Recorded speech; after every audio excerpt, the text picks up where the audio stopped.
हरे कृष्ण। जय राधा माधवा कुंज विहारी,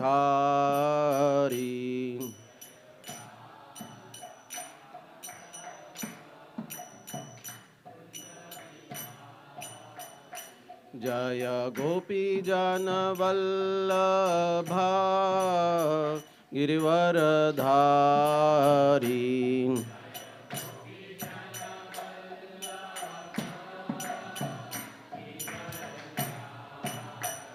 जय गोपी जन वल्लभा गिरिवरधारी,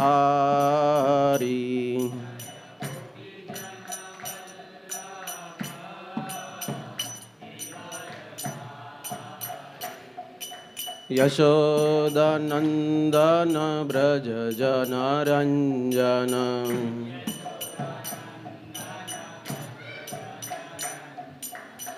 यशोदानंदन ब्रज जनरंजन,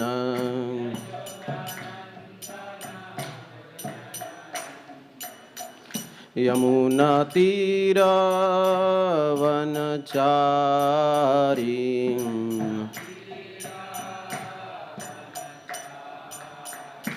यमुना तीरावनचारी,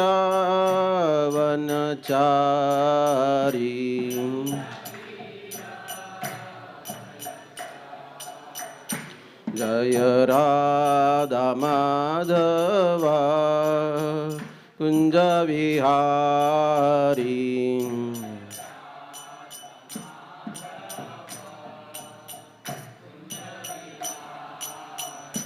जय राधा माधवा कुंज विहारी।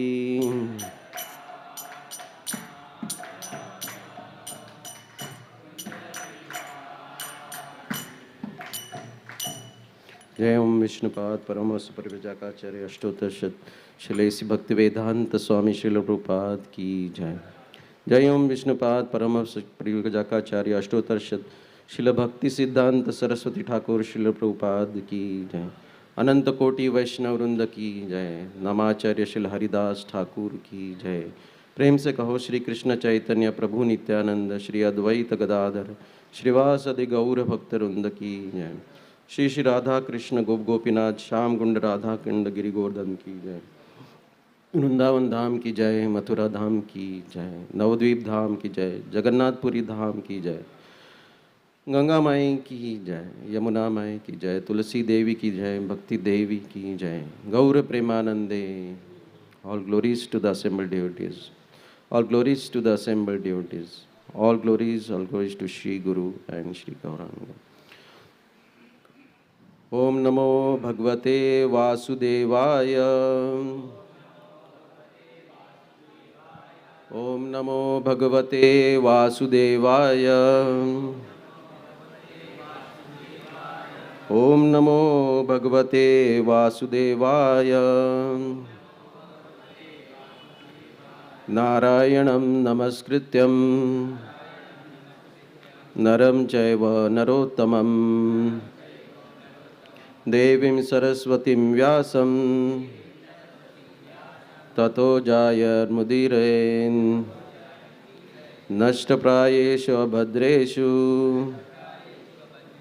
नित्यं भागवत सेवया भगवती उत्तमश्लोके भक्तिर्भवति नैष्टकी। कृष्णाय वासुदेवाय देवकी नंदनाय च गोविंदाय नमो नमः।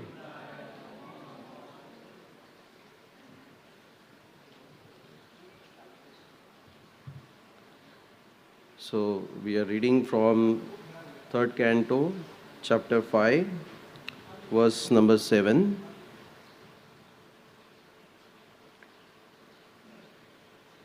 क्रीडन् विधते द्विजगोसुराणाम् क्षेमाय कर्माण्यवतार भैदेहि। मनो न तृप्त्यत्यपि शृण्वतां नः सुश्लोकमौलेश्चरितामृतानि क्रीडन् विदते द्विजगोसुराणाम् क्षेमाय कर्माण्यवतारभेदे मनो न तृप्त्यत्यपि शृण्वतां नः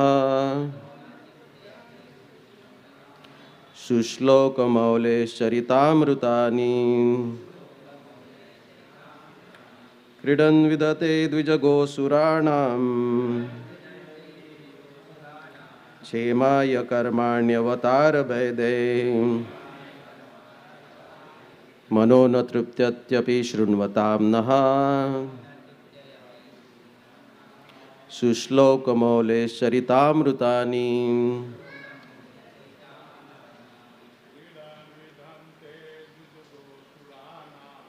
क्रीडन् विदते गोजगोसुराणाम्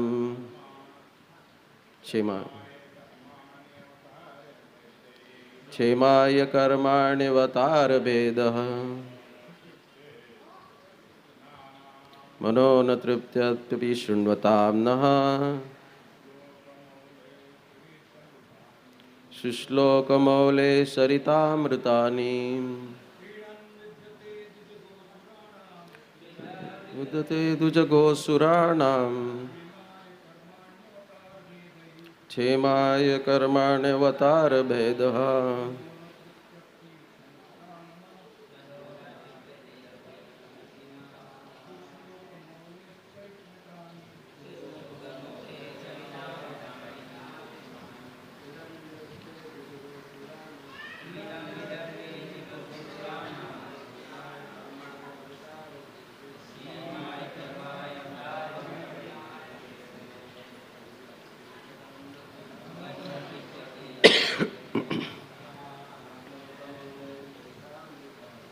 शुश्लोकमौलेश्चरितामृतानि माताजी's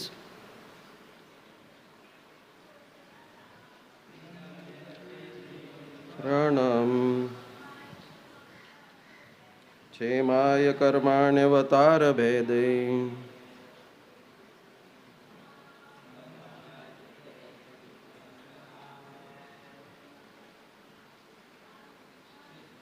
शुश्लोकमौलेश्चरितामृतानि क्रीडान् manifesting pastimes vidatte he performs dvija twice born go cows suranam of the demigods chemaya welfare karmani transcendental activities avatara incarnations vedai differently manaha mind na never triptyati satisfies api in spite of shrinvatam continuously hearing na our sushloka auspicious Mauleya of the Lord, Charita, characteristics, Amritani, undying. Translation: you may narrate also about the auspicious characteristics of the Lord in his different incarnations for the welfare of the twice born. The cows and the demigods, our minds are never satisfied completely, although we continuously hear of his transcendental activities. Purport by Srila Prabhupada. The Lord appears in this universe in different incarnations like Matsya, Kurma, Varaha and Narsimha, and he manifests his different transcendental activities for the welfare of the twice born, the cows and the demigods. The Lord is directly concerned with the twice born or civilized men. A civilized man is one who has taken his birth twice. A living entity takes birth in his mundane world due to the union of male and female. A human being is born due to union of father and mother, but a civilized human being has another birth by contact with spiritual master who becomes the actual father. The father and mother of the material body are so only in one birth, and in the next birth, the father and mother may be a different couple. But the bona fide spiritual master, as the representative of the Lord, is the eternal Father because of the spiritual master has the responsibility to lead the disciple to spiritual vibration, salvation, or the ultimate goal of life. Therefore, a civilized man must be a twice born, otherwise, he is no more than the lower animals. The cow is the most important animal for developing the human body to perfection.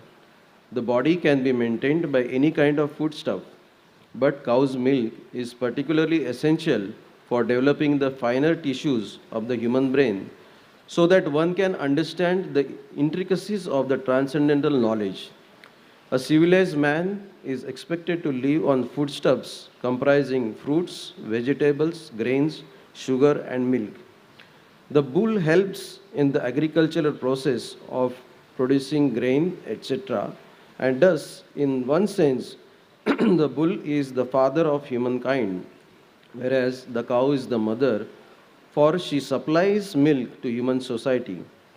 A civilized man is therefore expected to give all protection to the bulls and cows.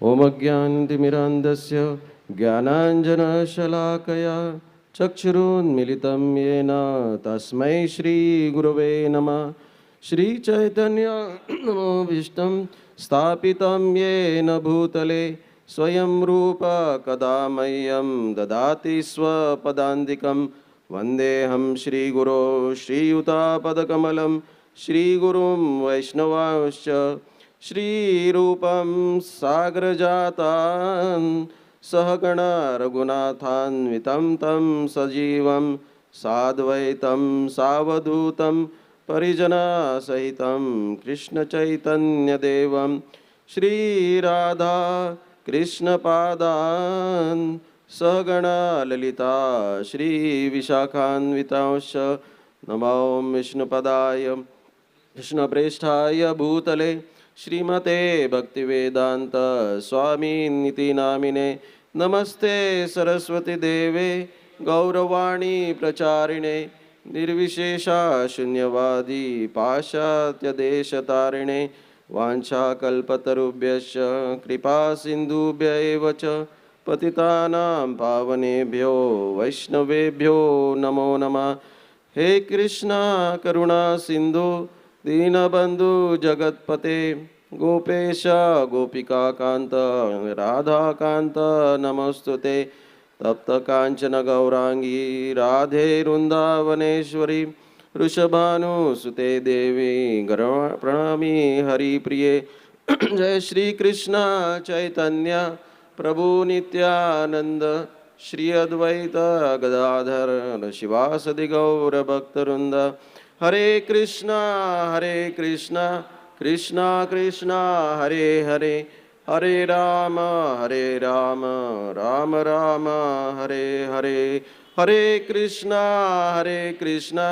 Krishna Krishna Hare Hare Hare Ram Ram Ram Hare Hare Hare Krishna Krishna Krishna Hare Hare Hare Ram Ram Ram Hare Hare.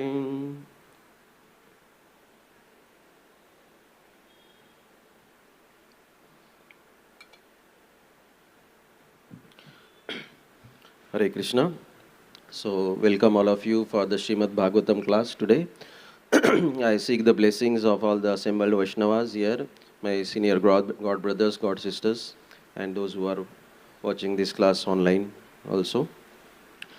So, today's verse, in this verse, we can see that this is a conversation between Vidura and Maitreya. It is titled also Vidura's Talk with Maitreya. And here Vidura is talking to Maitreya, is saying that um, our minds are never satisfied completely, although we continuously hear of his transcendental activities. So one may say that the devotees should be very satisfied. But this is one thing which is there. The devotees are never satisfied. Of at least the pure devotees, they are always eager to hear about Krishna and discuss about Krishna. So when these two great devotees they have met here, so they are not discussing anything else, but they're discussing about the pastimes of the Lord.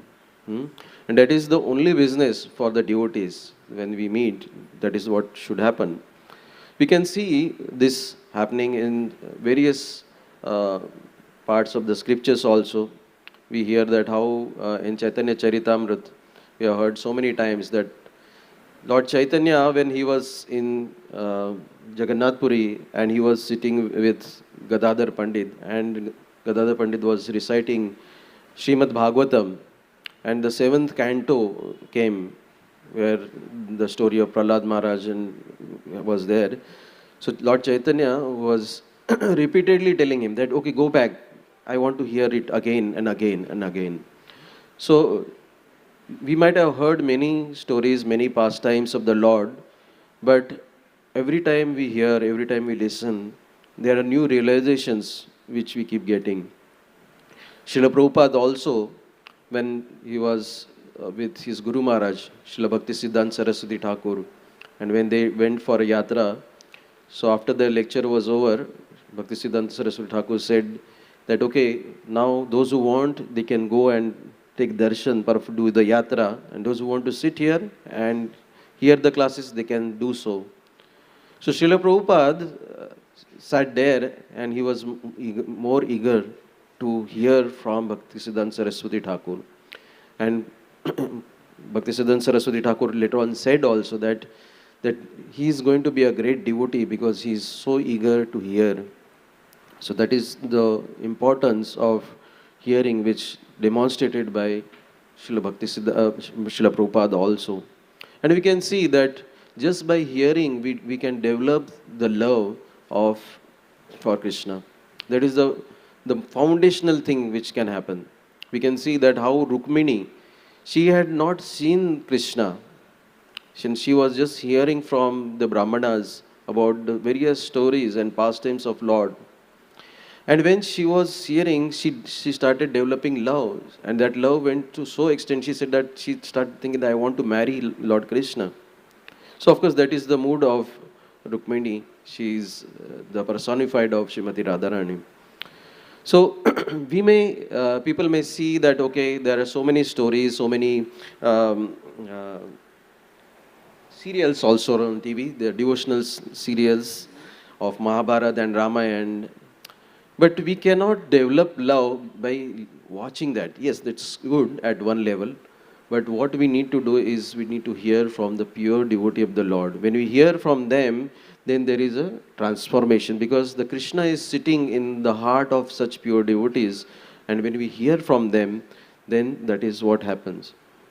So the association of devotees is so important, especially I also always remember that, and I always feel that this is a fortune, that you should have at least one devotee and who comes and meets you. Whenever he meets you, he says, okay, can you share something about Krishna?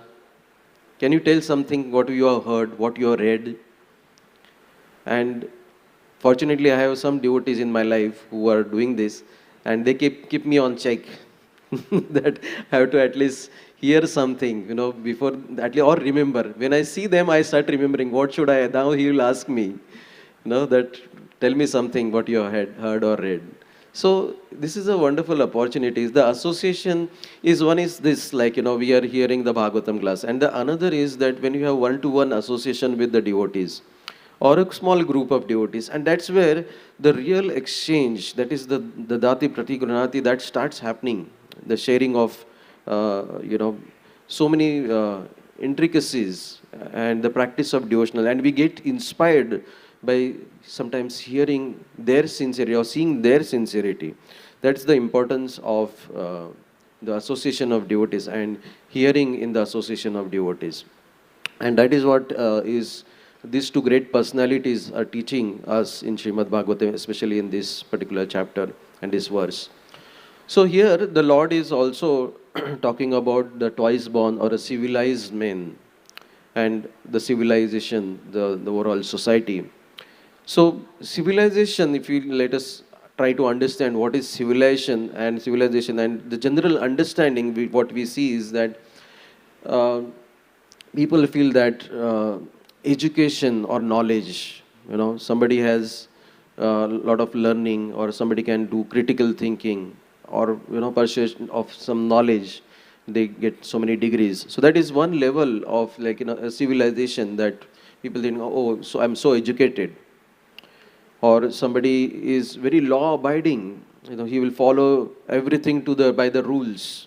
Recently Gaurang Prabhu was talking about the very funny story of how the police caught hold of somebody who was driving, who broke the signal. And he asked him that, you didn't see the signal? It was red. So, to make it a humor, he said, no, I saw the signal, but I didn't see you. So that is how, our thought process is. But this is how the law abiding. There are some people who are very law abiding. In spite of, in the early morning also, the red signal is, nobody is there, they'll wait. And they will not cross the signal in spite of no one watching them. So others are there like who are very respectful in their dealings. They treat others with lot of kindness and fairness and consideration. Somebody may have a lot of responsibilities, so they take their responsibilities so seriously that they sometimes give up other things. I have seen that. So there are some people just to take care of their parents, they have given up their job or their career also. So that is another way of looking at it. Or somebody may look at it as, very hygiene, very cleanliness. They will not throw anything on the road or anywhere, their personal hygiene also and cleanliness. That's also one level of civilization. And then there is, the civilization starts going very internal and deeper. This is not something which is superficial. Somebody may have better qualities like tolerance or open-mindedness. They are open to ideas. They accept diversity. They are not fanatic that, okay, I belong to this particular religion, so I will do this way only. So they are open. So that's one level of thing. And then further, if you go down, like, it can be more like empathy or compassion or politeness or their etiquettes, But these are all external things. We need to look at civilization to have a better understanding. We need to look at it more from the spiritual angle. Otherwise, the civilization, there are people who are not at all civilized. That is one level of civilization. And there are some people who are civilized sometimes. They are civilized, sometimes they are not civilized. So, but they try to portray that, okay, I am civilized. So that's another level. And there are actually, sattva gun, they are civilized most of the times, at least externally. But these are still the externals of the civilization. Like many times we see there are so simple people, especially when we see the Varkaris or they are like, we go to villages and they are wearing some dhoti and kurta, very simple, not like what we wear also, very simple. And we may feel, oh, that, these simple people, they don't know English, they don't know any other language, only Marathi or the local language. And we may say that, okay, they are like not so civilized. But actually education and the social status has nothing to do with civilization. Because we have seen that people who are with lot of knowledge and lot of education also, how they can be uncivilized in their nature.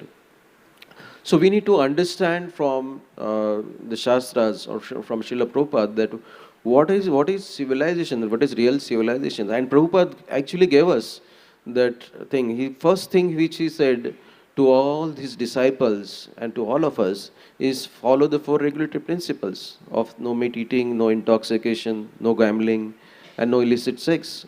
So these are the 4 pillars of the dharma. This is This is nothing but actual, the mode of goodness, the dharma, the basic four pillars of dharma, that is austerity, cleanliness, mercy, and truthfulness.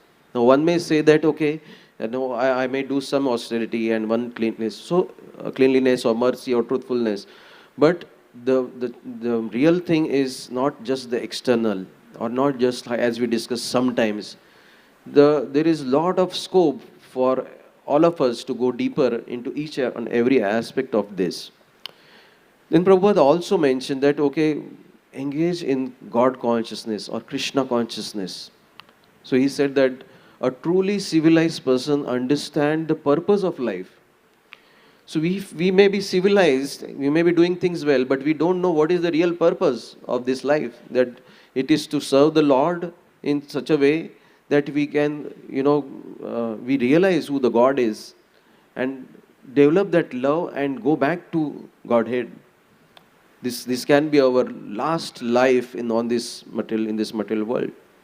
So that is another level which Prabhupada takes us. Then he also talks about practicing self-control or Dhamma. It is not about, the civilization is not about unrestricted sense enjoyment. That okay, we have the facilities, somebody who has a lot of facilities, so let's enjoy this life as much as we can. So that is like having no control on our senses and mind. But we have to direct it, whatever our senses are there in the spiritual life or spiritual goals. Engage in ourselves in the services, the way we can serve. That is another thing which Srila Prabhupada taught us. Prabhupada taught us to follow the Vedic guidelines. So a civilized person actually follows the Vedic injunctions, whatever is given by Guru, Sadhu and Shastra. And he lives harmoniously. So Prabhupada also mentioned about how we should respect the Brahmanical culture. So there are Brahman, Vaishyas, Shudras, Kshatriyas. So everyone is respected because that is their karma, according to their guna and their karmas. And Prabhupada emphasized that do not imitate animal life. He warned us that modern civilization, it's just focusing on eating, sleeping, mating and defending. And most of the advertisements, if you see, they are focused only on this. Always showing us that, okay, this is what the goal of life. But the real goal of life is not to imitate. Otherwise, Prabhupada said that we are just two-legged animals, walking on 2 feet. And he also taught us that how we can live simple life. And so it is like simple living and high thinking. So Prabhupada established so many, he suggested that we should have such farm communities where we can practice this in this particular life also. So Prabhupada quoted many times that simply building big buildings or highways or metros or transportation facilities, that is not civilization. But real civilizations means advance in Krishna consciousness. That is the real civilization which Prabhupada talks about. So someone who follows Vedic principles, controls his senses, and lives simple and spiritual life, and ultimately dedicates himself to Krishna consciousness. That is what is civilization, real civilization as per Srila Prabhupada. So, once we become a devotee, it's not that we are a perfect civilized person. We can't start thinking, okay, now I started chanting, I am following these 4 regulatory principles. So it is not that, we are civilized. Civilization is a journey, and which is very much connected with our Krishna consciousness. As we can see, the progress in our Krishna consciousness is not a linear graph. The progress in Krishna consciousness is a spiral journey. It goes like this. Because When we develop certain qualities and we start thinking, oh, okay, I am developing, especially in earlier stages of Krishna consciousness, we start thinking, okay, now I am controlling my anger, I'm developing tolerance. And when we start doing this, and then we come across with some devotees who are much better, or we hear some pastimes of the Lord, or the devotees of the Lord, and then we start realizing, oh, I'm still very far off from that journey. So it is not that, okay, we are like, we reached at this place and that's it. Hmm? Prabhupada is talking about Dvija in this particular verse and purport also. So what is really Dvija? Dvija is Janmana Jayate Shudra Samskarat Bhavati Dvija. Prabhupada talks about this in various purports and his lectures, that by birth everyone is a Shudra. Only by purification or only by the samskaras does one become a twice born or Dvija. So this is such a hope-giving uh, uh, phenomena or the concept which Srila Prabhupada gives us. And what is this samskara? This samskaras means change. So, like, we look at gold. When we go to buy gold, that gold is purified gold. Various 24 karat and all those things are there. But what is this gold? How this is purified? It undergoes these samskaras. And one of the common method is called aqua regia. This is refining of the gold is dissolved in mixture of nitric and hydrochloric acid.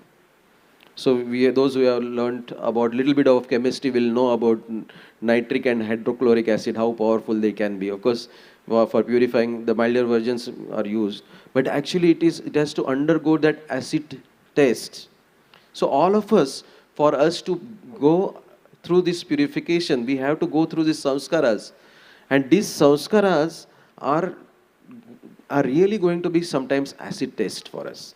Sometimes it is going to be very difficult, but that is what is required. So Krishna puts us through this acid test, puts us through these difficulties, and to make those changes in our life. So there are two mantras which we need to always remember. One mantra is called I can't change, and that is the death mantra. Because the knowledge, whatever we are receiving from various lectures or Bhagavatam classes or Shastras, that knowledge is not just to show or increase our knowledge and show that, okay, I know so much. The knowledge is meant for application. Unless if we stop applying or we don't apply that in our life, we just stop growing. And when something stops growing, that is actually a death. So that is why it is a death mantra. And the other mantra, which is a change mantra, which is a mantra which is given by our spiritual master, given by Srila Prabhupada. And that is the Maha Mantra, which brings that transformation in our heart. So when the Maha Mantra, it enters the heart through our ears, so that transforms. And also, when we hear about the various devotees, the qualities of those devotees starts manifesting. The most important part of hearing about these great personalities from the scripture is actually that it starts manifesting in our heart. We start developing the eagerness to practice it. So many times we hear the words of Trunadapi Sunichena Toropi from His Holiness Radhanath Swami Maharaj. So when we hear, at least at that point of time, he emphasizes that how this particular quality was practiced by devotees, then we start feeling inspired. Oh, I should develop, I should attempt at least to some level.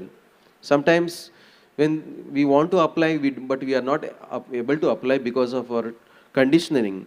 But at least there is a attempt to change, and that attempt to change is the sincerity. And then the Lord sees that level of sincerity in us, then the Lord encourages us by giving us strength to change.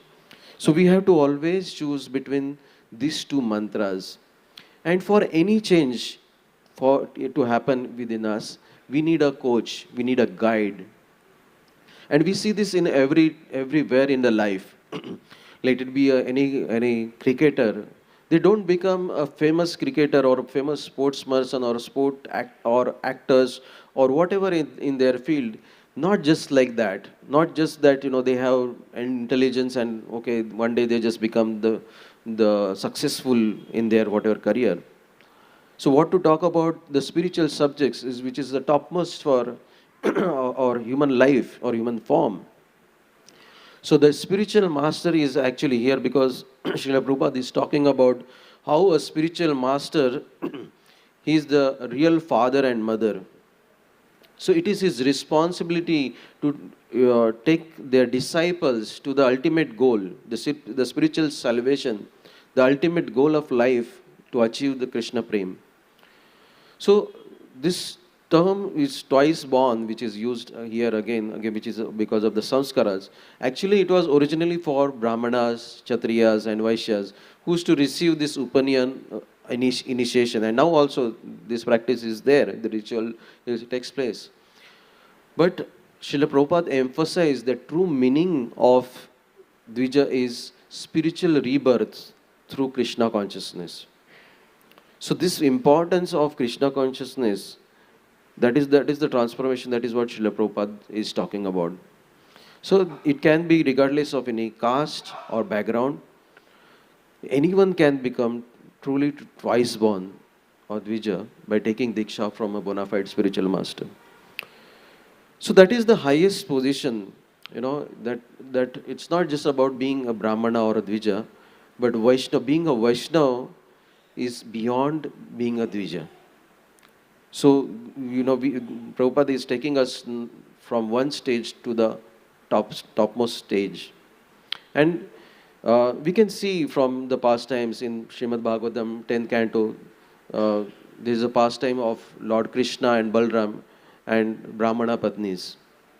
So Lord and Krishna and Balram, they were with the coward friends, and they just went and they were in the forest playing with each other. And then obviously when the children are playing, after some time they start feeling hungry, thirsty.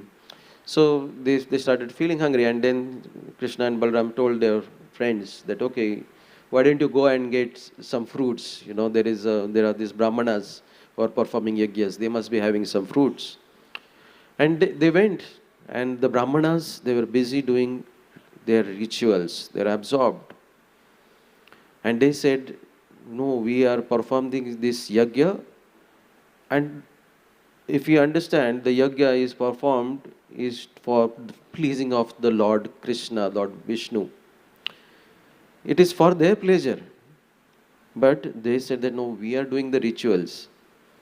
It's like, the chaste wife, when the husband is away for a long time, she's meditating on the photograph of the husband. She just sees the photograph.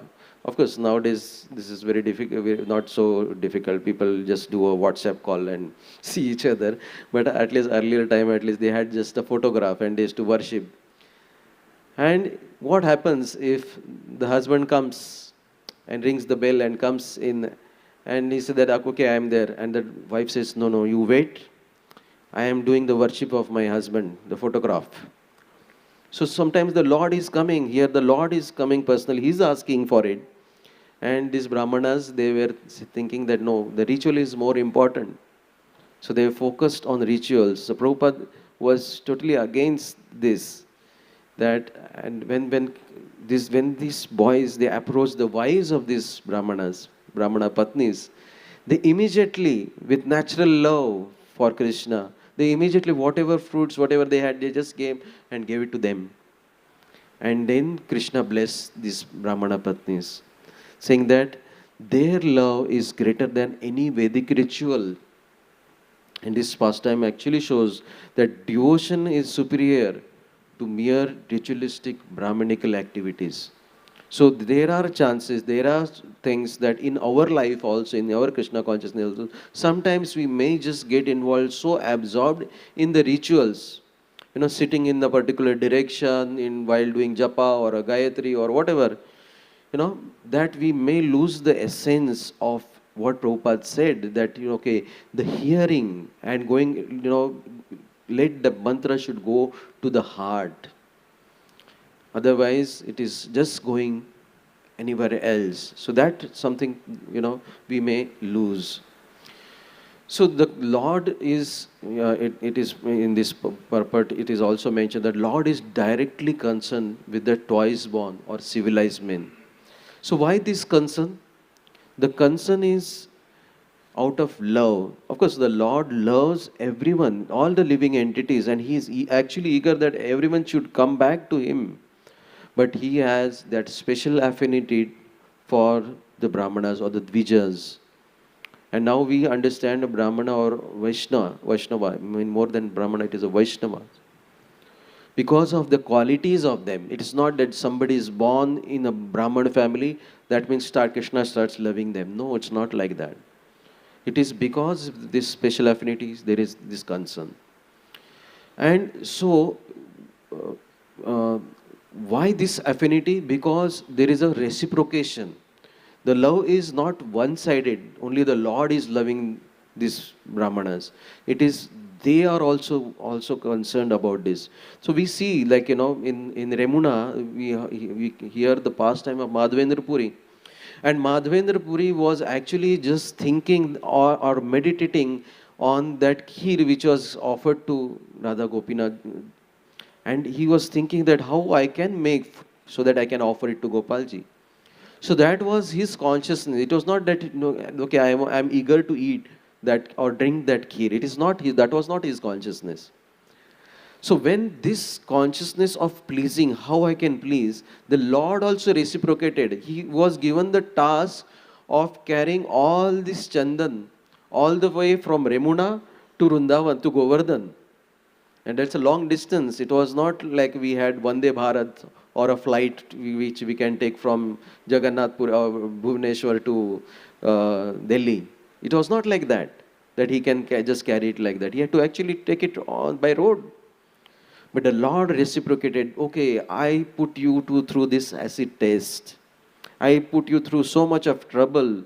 But now I'm telling you, you offer this to Radha Gopinath there and apply the chandan on him. And when you are offering it to him, me as a Gopalji, I am receiving it here.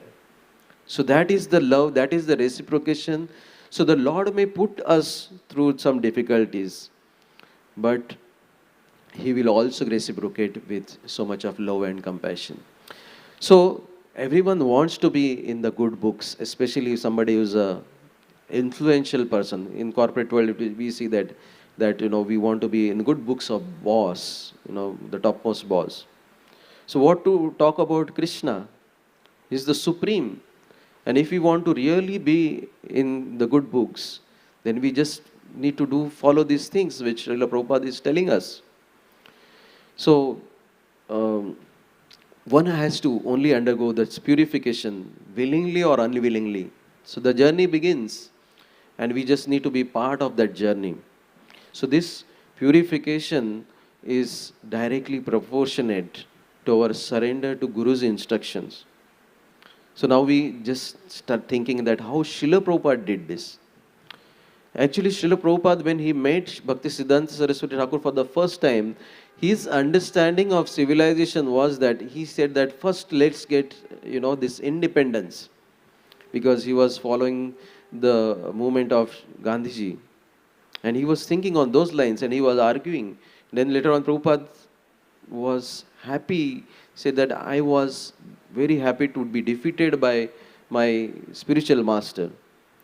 So Bhaktisiddhanta Saraswati Thakur actually changed the understanding of civilization for Srila Prabhupada. That was the thing which Srila Prabhupada took that instruction to the heart, that you know the English language, you are educated, so why don't you start writing or translating the books in English language and go and preach to the Western world.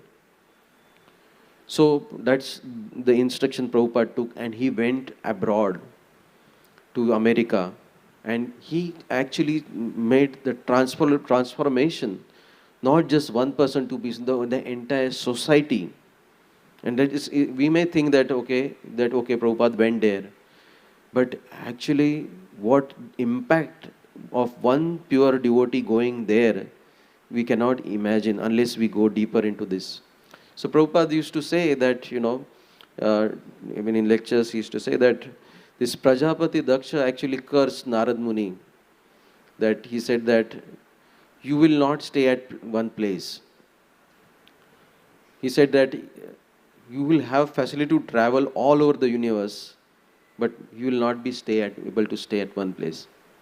And Prabhupada used, in a jokingly manner, he said that I have been cursed by the parents of all of my disciples.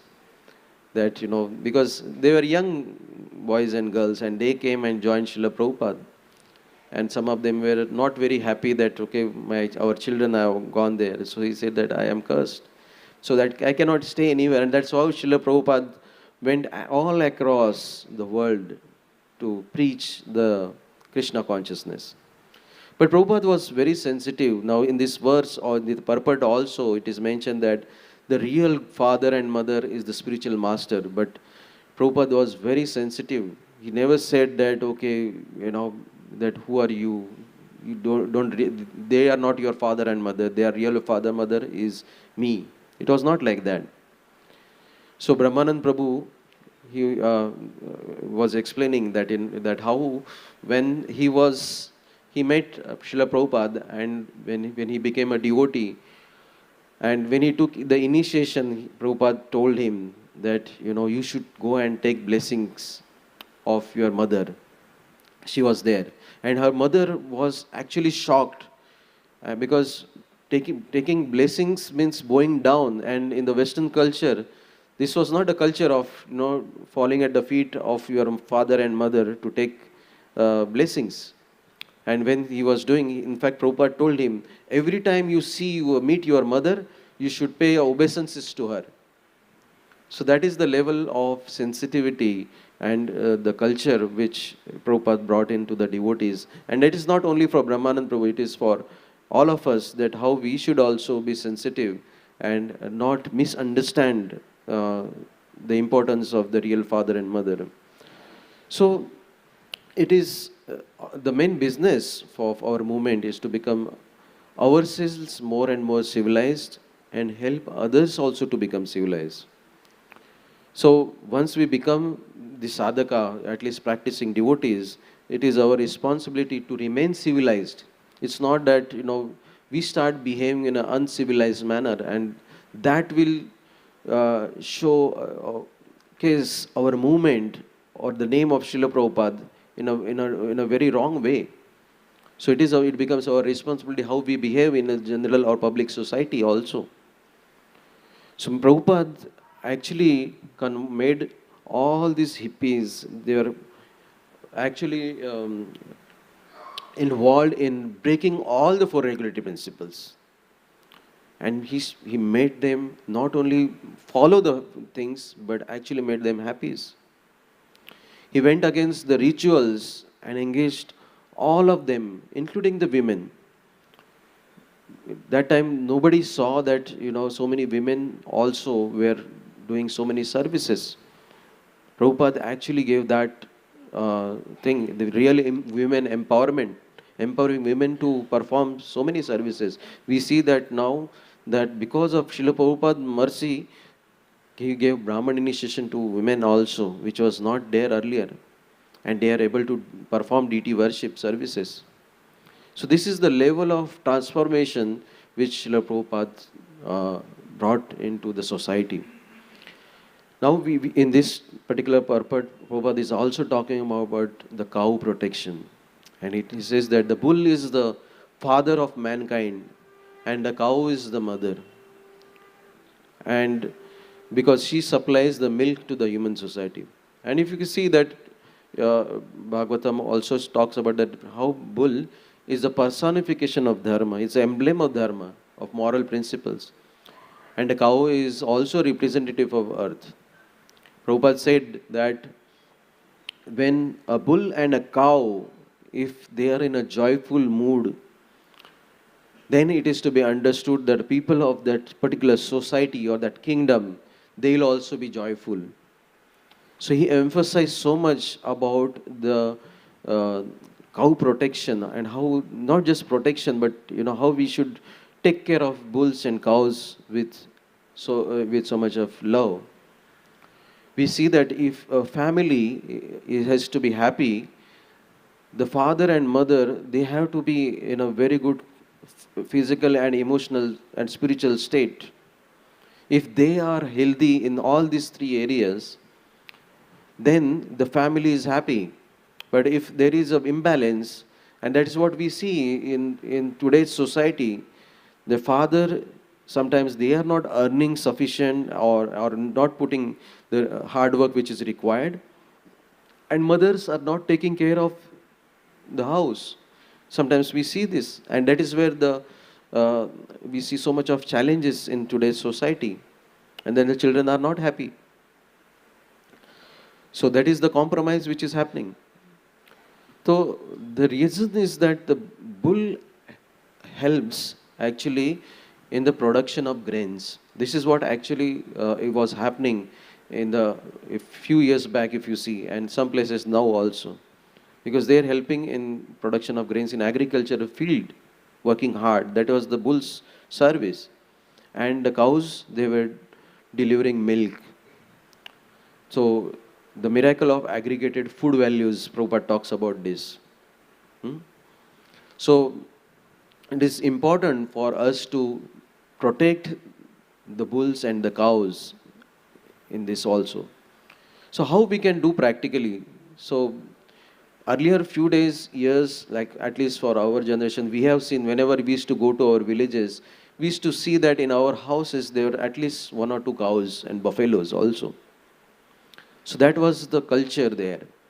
And people were actually taking care of them, not just as some pets.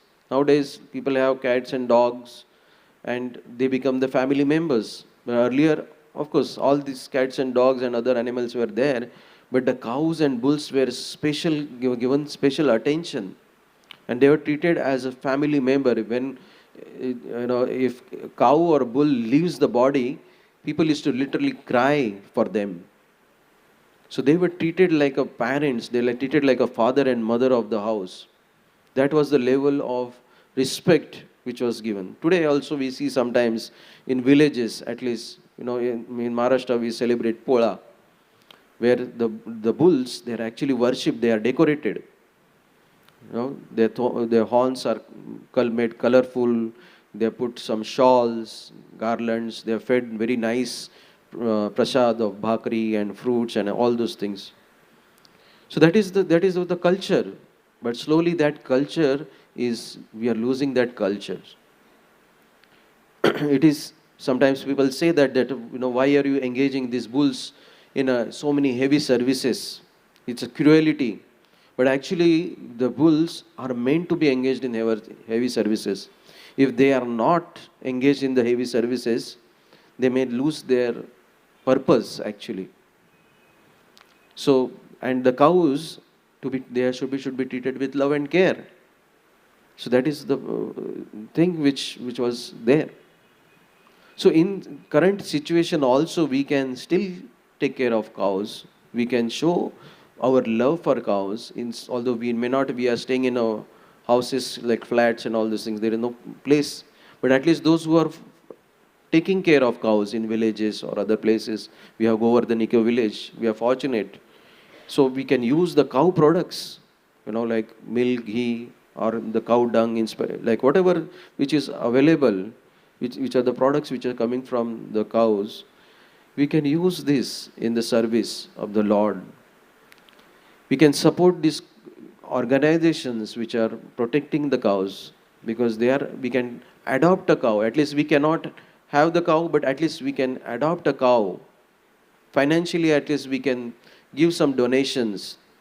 If we do not have a lot of money, at least do something. Give some financial help or feed the cows. Sometimes we see the cows, at least feed them. So it is about our intention, how we can serve the cows. We see on the altar also how Radha Gopinath, we have at least these 2 cows are there. So they are not some, they have important value on the altar. They are part of the altar. So they have to be worshipped the way we worship Radha Gopinath or Gaur Nitai or Gopalji. That is the importance of cows. So Prabhupada emphasized these cow protections, and it is just not an economic or social issue, but it is a deep spiritual responsibility for us. And Krishna himself he was known as by Gopal or Govinda. Gopal means protector of cows, and you can imagine somebody who proudly calls himself as Gopal. Now if I say that what is your profession? So if I say that I'm a Guraki, who takes care of cows, people say, oh, acha, he's a simple Gura. But Krishna is taking care of that. If the richest person, we have this list of every year, the list comes that who is the richest person. Can that richest person says that I want to be a Gopal? But Krishna is the most richest personality who has given us all these things. Everything belongs to him. And he calls himself as Gopal. So that is the importance of cows and bulls. Now here in today's session we are talking about the importance of the spiritual master, importance of bulls and cows. So, I was just thinking that we can share some connection, draw some connection between the bulls and cows and the spiritual master. So, just like the bulls, they are very strong and heavy, the spiritual master is also very strong and heavy. So Guru means heavy. Prabhupada emphasizes on their spiritual level, they may not be physically strong, but on a spiritual level, they are very strong and very heavy. And the spiritual master, like the bulls, they are taking heavy loads of services. So Chaitanya Mahaprabhu in Chaitanya Charitamrita, he says that I am the gardener. Gardener, what is his, like a farmer. And what he is doing, he is engaging the spiritual master. Spiritual master like a bull, he is the instrument in plowing the land. What is the plowing of the land? It is the community, the society. The society, if that has to be civilized, the whole land of this society, that has to be plowed, it has to be digged. Why we are digging it? So that we can sow the seed of bhakti on the hearts of the people. That is the responsibility which spiritual master is taking. And he is carrying the burden. When the bull is going, he's actually on their shoulders. It is called nangar or plow. It is the heavy load which they are taking. And he is taking that heavy load of burden of delivering their disciples, whoever is becoming their disciples, from this ocean of birth and death. That is what they are doing. And sometimes the bulls, when we are taking care of the bulls, I was interacting with some devotees, one of the Srila Prabhupada disciples, Vishwadika Mataji, and she came to our hospital, Bhaktivedanta hospital, and I was interacting, and she had a kind of a mark on her cheek here. And so I asked what happened, and she said that I was hit by a bull. So sometimes the bulls may hurt us, when we are dealing us.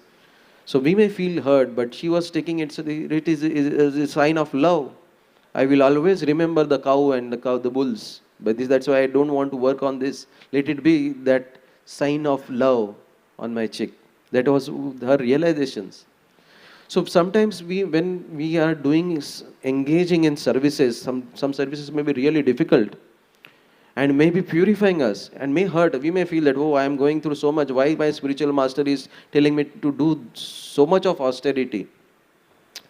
But we should take that as, the horns of the bull, which may sometimes hurt us, but we should take it as a love of reciprocation of the spiritual master. The spiritual master also is like a cow. He's like a compassionate mother, gives himself without expecting anything in return. We see this from Srila Prabhupada and his disciples also. So much of compassion and like mother they are giving us. In Damodar Lila, we hear this pastime that how this Padmagandha cows, there, Krishna was fed with the milk and sweet milk and the sweets made of that milk. And these were special herbs which are fed to these cows. And that milk was given to Krishna. Why Yashoda Maya was giving? To nourish them, nourish Krishna with that milk so that he grows nicely. That is what mother wants. And the spiritual master is actually also doing the same thing. He is milking from the Shastras, the knowledge which is the spiritual knowledge which is available. He is actually milking and feeding us, giving us that. All the purports and books which are given by Prabhupada is nothing but that nectarian milk which we have received from him. So, it is also mentioned that this cow's milk is essential for developing the finer tissues of human brain, so that one can understand the intricacies of transcendental knowledge.